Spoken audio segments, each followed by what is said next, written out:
Hey, what's up everyone, CTN Technology News here, and today I've got a pretty interesting tutorial for you. As you may or may not know, Windows 10 actually released today, and it's a free upgrade for anyone already running a recent version of Windows. However, for the first time, Microsoft is actually rolling out this operating system on a reservation basis, meaning you actually have to order your copy of Windows before you can download it. You basically just click the icon that will appear in the bottom right hand corner of your screen, it'll take you to a window that will allow you to reserve it in a really simple way, and then Microsoft will let you know when your operating system is ready.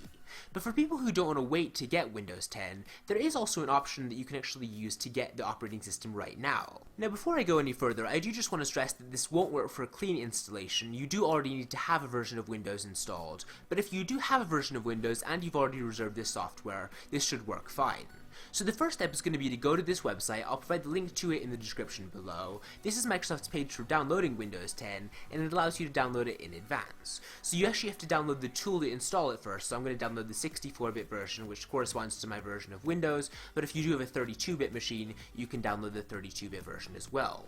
This is a fairly small file, it's only 18.7 megabytes, so it'll just take a couple seconds to install, and once it's done, you're ready to actually upgrade to Windows 10. So once the file is finished downloading, you obviously want to open it up, and it will need a couple security permissions since this is trying to install an entirely new operating system on your computer. But once you've done that, it's going to show you this window where you have the option to either upgrade this PC now or create installation media for another PC. So I'm just going to go ahead and upgrade this PC because that's the one I want to upgrade. Depending on your internet connection speed, I warn you that it could take a little while to download Windows 10. It's like a 4 gigabyte file, I believe, but the good news is that you can keep using your PC in the meantime, so it's not like you just have to sit here and wait for it to download the upgrade. So it's now finished downloading Windows 10, so it's moved on to the next phase, which is creating Windows 10 media. This is basically the part of the operating system that you'll be interacting with, and again, it takes just a couple minutes, but it's not going to take as long, since it's no longer trying to download all of these really big files. So anyways, just you can keep on using your PC during this stage, but this is just the next phase in the setup wizard. Alright, so the setup wizard is almost done, and we've now come to the Windows operating system terms of service.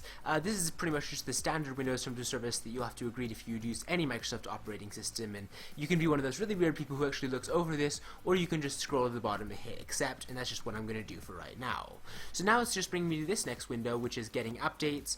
It's basically getting the latest version of Windows 10, so you don't end up with a slightly out-of-date build or anything, and I'm not sure how long this will take, but I'll go ahead and cut ahead again, so I'll let you know when it gets to the next section. Alright, so at long last I've now reached the ready to install page for Windows 10. As it says, I won't be able to use my PC while Windows installs, so I went ahead and closed all of my programs and my files I had open. You do also have the option on the screen to keep both your personal files and apps, just the files you have on your computer or nothing at all, but since this is the computer I use primarily, I'm going to keep everything. I should recap just one more time though that if you are installing Windows 10, you should probably back everything up beforehand just so you don't lose any files or programs that are important to you, but with that said, I'm now ready to install this operating system, so I'll be back when it's finished installing.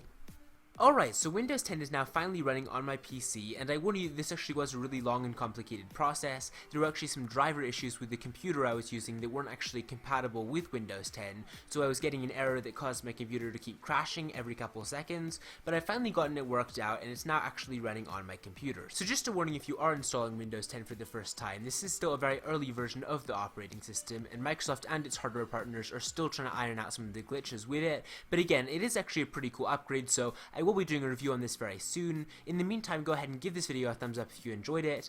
Be sure to check out Windows 10 if you want by using the link in the description below, and I will see you next time.